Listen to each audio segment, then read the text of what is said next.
Mindshift, a PLCS Empowerment Collective podcast. I am so glad that you're here with us today. My name is Christopher, and I am one of your hosts. And I'm Deb. Welcome, everyone. And today we have a topic that is in all of our lives all the time, even when we don't realize it, and that is screen time. Deb, tell me, what's your relationship with screen time? So this is interesting because this is going to show my age. I'm sure it will because I'm a baby boomer. And I have found that for me, social media in particular is addictive. So the only way I use social media at all, the only one I use is Instagram. And the only way I use it is on my iPad.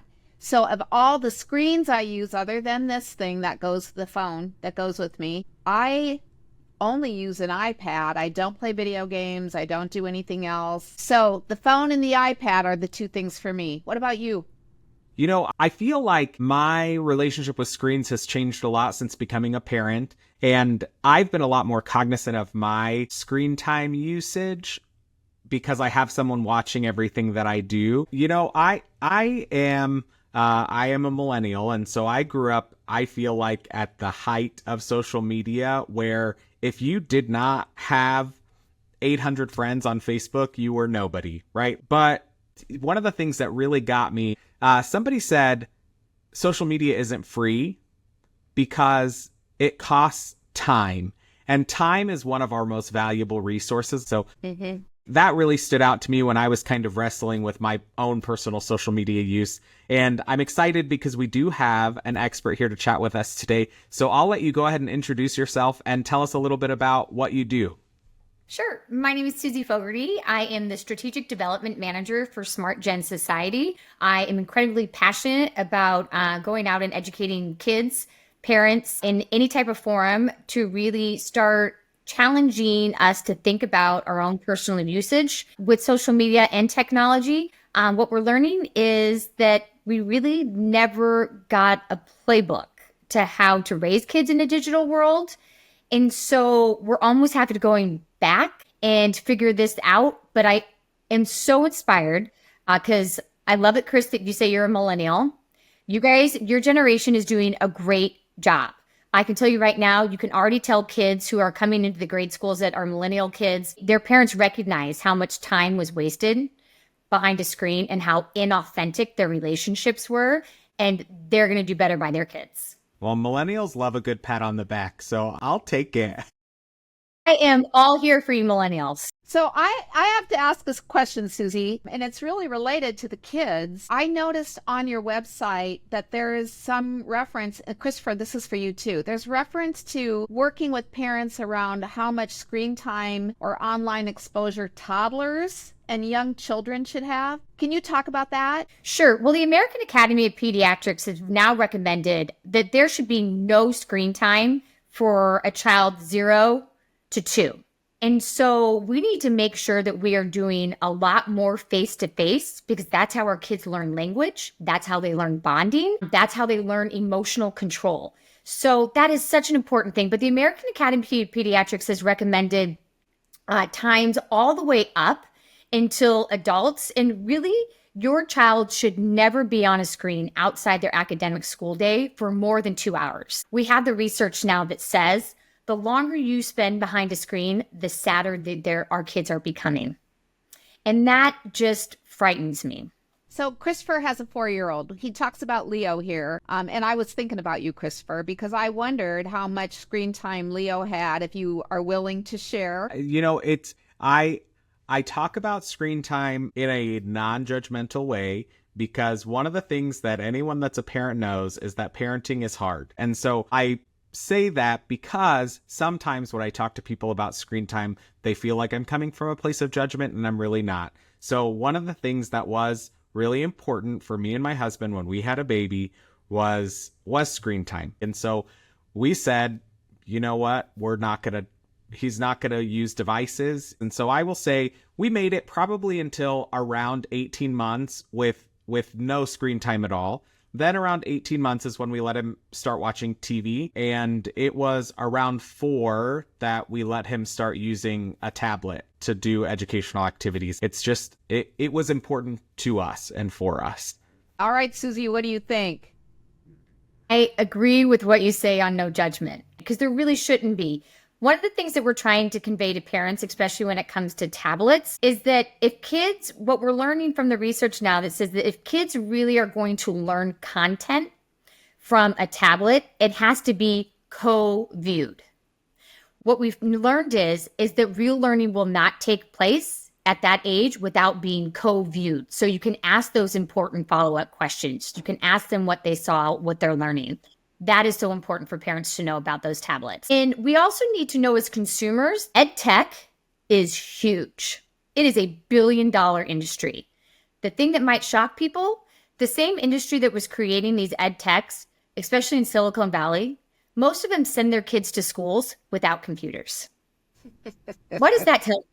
I read that in a book that the tech company kids, they go to these schools where they don't even have devices in the schools. Like the kids are learning on typewriters or something. They're not really learning on typewriters. They made that up. But they're not using computers, or they're not using iPads or tablets or anything like that. That's probably part of what stuck in my brain when I was thinking about screen time for my own child.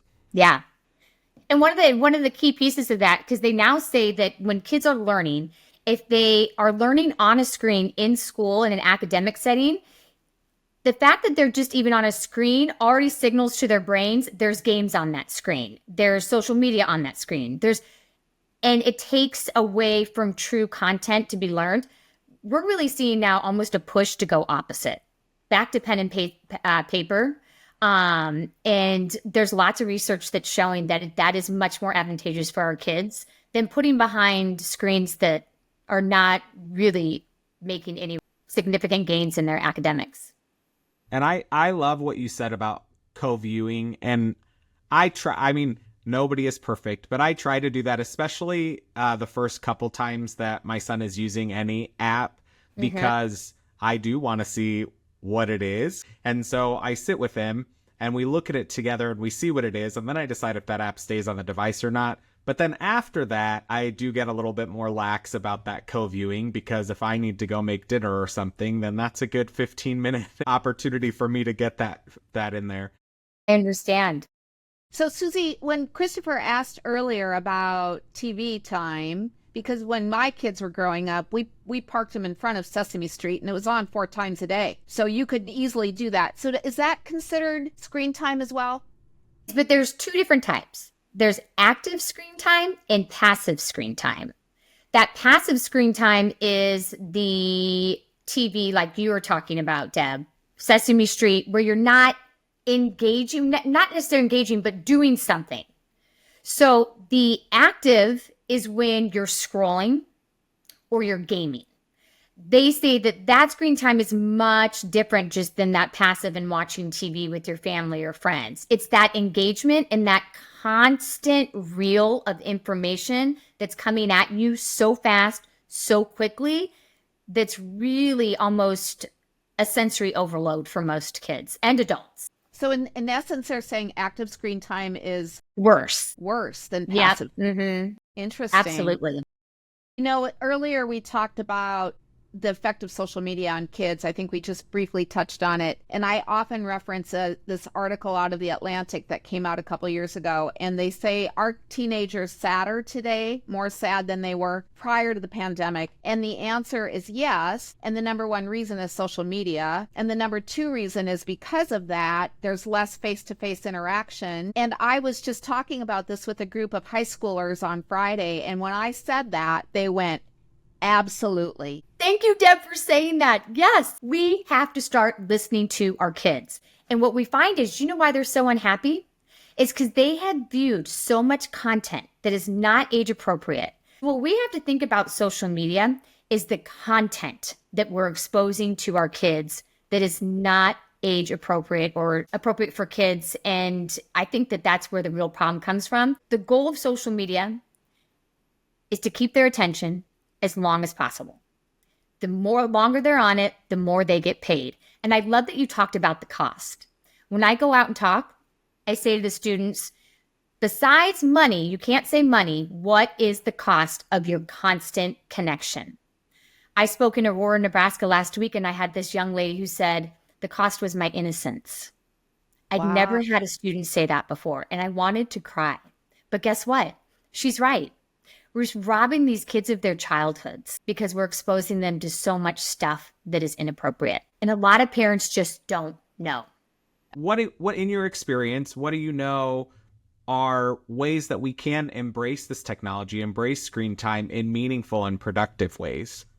So one of the things we're saying that let our kids really get through their fundamental development ages, at least through 8th grade, to introduce social media where they're really working on gaining their identity and autonomy. By the time they're in high school, their brain is developed where they have a little bit more skill set to navigate the ins and outs of screen time, especially with social media.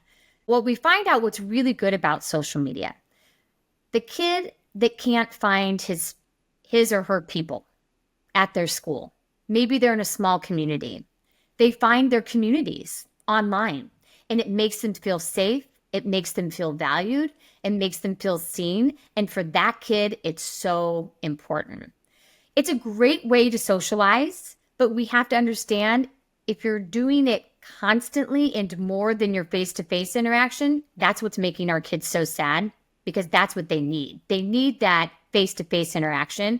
There's parts of your brain that light up when you're face-to-face that don't light up when you're online. So kids think that they're authentically connected, and it's further from the truth online. I hear that. I hear that when we have conversations with people, Deb and I meet with the student advisory in our school district pretty regularly. And it's interesting because as kids, as teens, they know these things. Like they are experiencing these things. They're feeling these things. They don't necessarily know that that's what their peers are feeling as well, and they don't know how to break away from it. Do you have any practical tips for parents to share with their teens about how can you break away from it a little bit? As parents, we have to be the role models. Kids listen to 1% of what we say and 99% of what we do. They're watching our own relationships with our phones. So if we want to expect our kids to have a healthy relationship, we have to be the role models of that. I always say to the kids, you want to be the most interesting person in the room someday? Have people know nothing about you. So one of the things we tell students is use your screen time tools, the do not disturb. Kids have said the thing that's most distracting of their phones is when they're studying and when they're sleeping. So we have to tell them, if you really want to learn content, you have to get your phone out of the room because it takes your brain 10 minutes for any notification that you get, 10 minutes to refocus on the task at hand. So many kids who have just done that one little thing of eliminating that phone while they study say that they can learn something lickety-split. So it's just empowering that. So that makes me wonder about best practices. Mm-hmm. Are there things that you can advise parents to do to help their kids know how to use it appropriately? Absolutely. People are now saying handing your child a smartphone is like giving a 2-year-old a set of car keys and expecting them to drive. We're not teaching them how to use it. So we're saying get your kids age appropriate, developmentally appropriate technology, and also be a coach and not a referee. Walk beside them in this journey. Every platform that they use, you should know how to use it also. Kids have taught me way more about learning, growing, developing in a digital age than I could ever read from a book, and we have to start listening to them. Well, we are coming close to the end of our time, so I have one more question that I wanted to get your feedback on. What is your vision for healthier relationships with our screens, with our devices? I really think the message is that we control the devices don't control us. That means that we can not depend on them for everything, and also educate kids on how important it is that face-to-face contact with humans, why that's so important, with the parts of your brain that light up, that don't light up. You can't make memories online, but you can face-to-face. I think that's perfect. I love that.